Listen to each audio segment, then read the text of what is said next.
নমস্কার।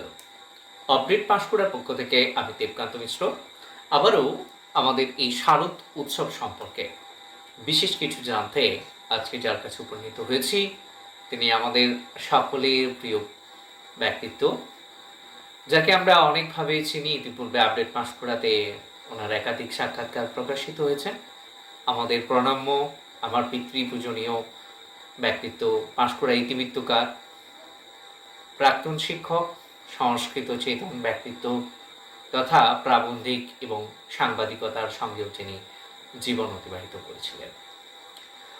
বর্তমানে যিনি যে পোশাকে রয়েছেন আপনারা সবাই ভালো মতো করে বুঝতে পারছেন। অত্যন্ত ধর্মপরায়ণ সংস্কৃত পণ্ডিত।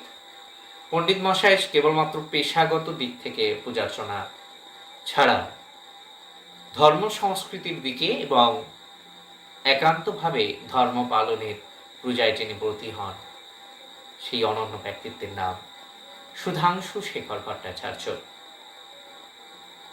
আমার গুরু, যার ছত্রছায়ায় আমরা সংস্কৃতজ্ঞ হওয়ার, সংস্কৃত পাঠের নতুন দিশা দেখি। তো স্যারের কাছ থেকে আজকে জেনে নেব যে আসন্ন দুর্গোৎসব, এই দুর্গাপুজোকে মহাপুজো আমরা বলে থাকি। এই মহাপুজো যে আগমন, দেবীর আগমন কাল এবং গমন কাল কিভাবে নির্মিত হয়, স্যার যদি আমাদের দর্শকদের উদ্দেশ্যে একটু বলেন। আসলে দুর্গা পূজার প্রতি বছরই পাঁজিতে উল্লেখ থাকে যে দেবীর আগমন এবং গমনের বিষয়টা। অনেকে প্রশ্ন করেন যে ওই যে দেবী কিভাবে এই গমনাগমনটা নির্ণয় হচ্ছে।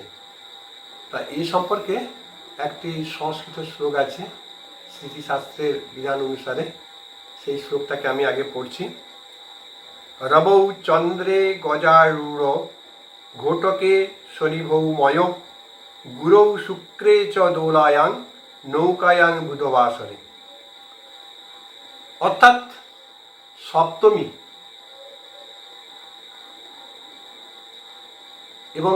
এবং দশমী যে বারে পড়বে সেই বার অনুসারে দেবীর আগমন বা গমন নির্ণীত হবে।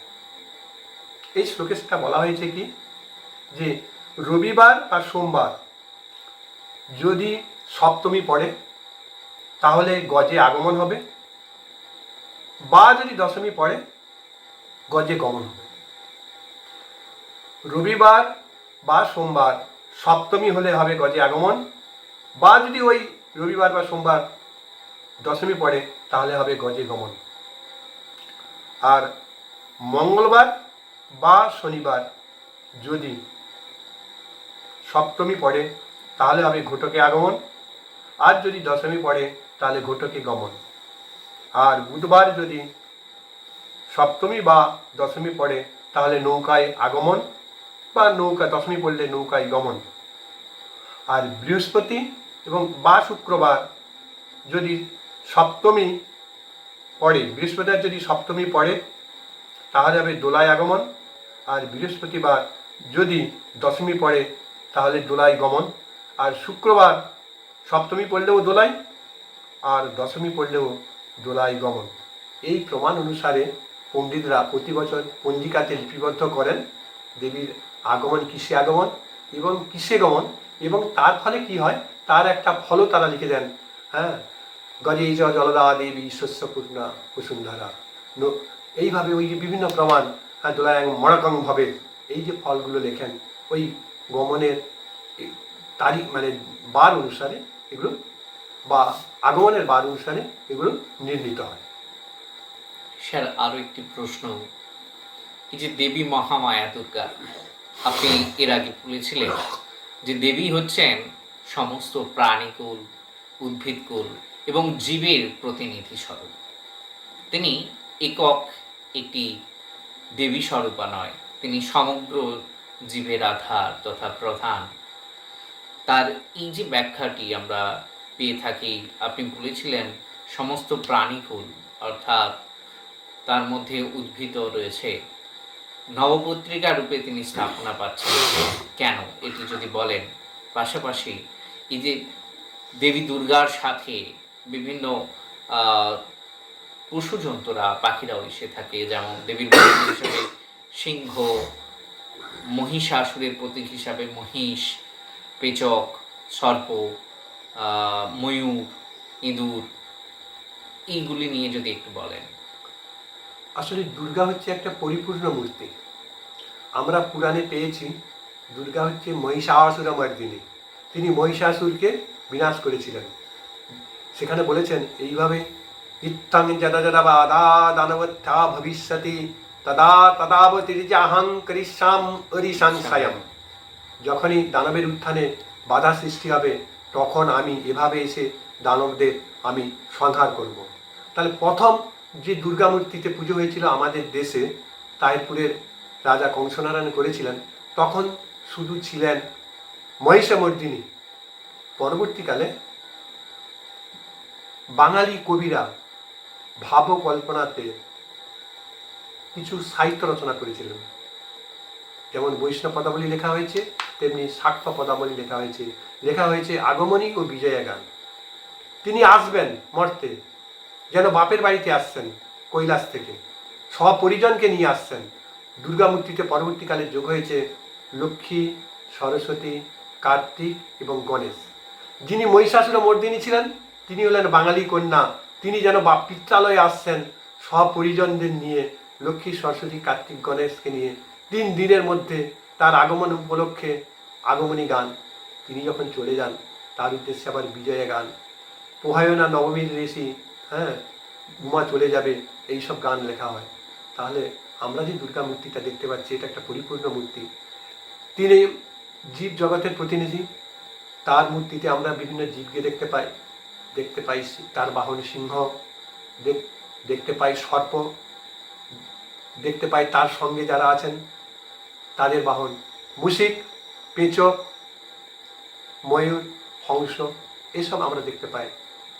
আবার দুর্গার সাথে উদ্ভিদ জগতের প্রতিনিধি রূপে নবপত্রিকাকে পুজো করা হয়। এই নবপত্রিকাকে স্থাপন করা হয় গণেশের পাশে, গণেশের ডান পাশে। অনেকে কল্পনা করেন যে এটা গণেশের বউ, কলা বউ, কিন্তু বাংলা অভিধানে কলা বউ শব্দের অর্থ হচ্ছে লজ্জাশীলা বধূ। তাকে ঘোমটা পরিয়ে দিয়ে তাকে লজ্জাশীলা বধূ করা হয়েছে। এর মধ্যে আছে নবপত্রিকা। নবপত্রিকা মানে 9টা গাছ। সেই গাছগুলো কি? রম্ভা, কচ্চি, হরিদ্রাচ, জয়ন্তী, বিল্লদাড়িম্বৌ, অশোকা, মানকস্যৈব, ধান্যঞ্চ নবপত্রিকা।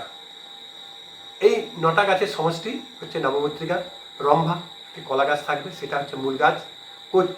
কচ্চি, কচু গাছ। হরিদ্রাচ, হলুদ গাছ। জয়ন্তী গাছ।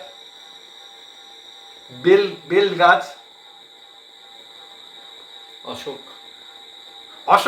অশোক গাছ। আর হচ্ছে মানকচু, আর হচ্ছে ধান গাছ। এই 9টা গাছকে একসঙ্গে নবপত্রিকা বলা হয় এবং সেই নবপত্রিকাকে আবার অপরাজিতা লতা দিয়ে বেষ্টন করা হয়। অর্থাৎ উদ্ভিদ জগতের প্রতিনিধি, জীব জগতের প্রতিনিধি হিসাবে দুর্গা আমাদের কাছে পূজিত হন। দুর্গা হচ্ছেন, এই পূজাটা হচ্ছে মহাপূজা, বাঙালির সর্বশ্রেষ্ঠ পূজা এবং এটা এখন জাতীয় উৎসব। এই যে অশোক দেবী শোকরহিতার প্রতীক, এরকম ভাবেই কি দেবীর সব রূপকে কল্পনা করা হয়েছে? এই যে নবপত্রিকার যে 9টা গাছ, এগুলো দেবীর এক একটি রূপের প্রতিনিধি। কচ্চাধিষ্ঠাত্রী কালিকা, জয়ন্তাধিষ্ঠাত্রী দারিম্বাধিষ্ঠাত্রী রক্তদন্তিকা, বিল্লাধিষ্ঠাত্রী শিবা। এইরকম করে প্রতিটা গাছের হচ্ছে এক একজন দেবী। ব্রহ্মাণী হচ্ছেন কদলী বৃক্ষ। এইভাবে তিনি হচ্ছেন দুর্গার এক একটি রূপ।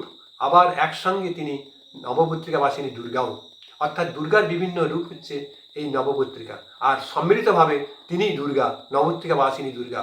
পত্রিকে নবদুর্গেত্তাং মহাদেব মনোরমে পূজাং সংস্থাং সংগৃহ্য রক্ষমাং তিজসেশ্বরী। তিনি নবপত্রিকাবাসিনী দুর্গা। ধন্যবাদ স্যারকে, অসংখ্য প্রণাম। আপডেট পাঁশকুড়ার এরকমই জ্ঞান তথ্যে সমৃদ্ধ হয়ে উঠুক আপডেট পাঁশকুড়ার সমস্ত দর্শক শ্রোতা বন্ধুরা। আপনাদের কাছেই এরকমই তথ্যমূলক সংস্কৃত ব্যক্তিত্ব এবং পণ্ডিত মানুষদের আরও অনেক কিছু শোনানোর জন্য আমরা আরও পরবর্তী প্রেক্ষাপটে উপস্থিত হব। ততক্ষণ দেখতে থাকুন আপডেট পাঁশকুড়া। আপনাদের সকলকে জানাই আমাদের তরফ থেকে শুভ শারদ উৎসবের আন্তরিক প্রীতি, শুভেচ্ছা, ভালোবাসা, অভিনন্দন, স্যার ধন্যবাদ, নমস্কার, প্রণাম নেবেন।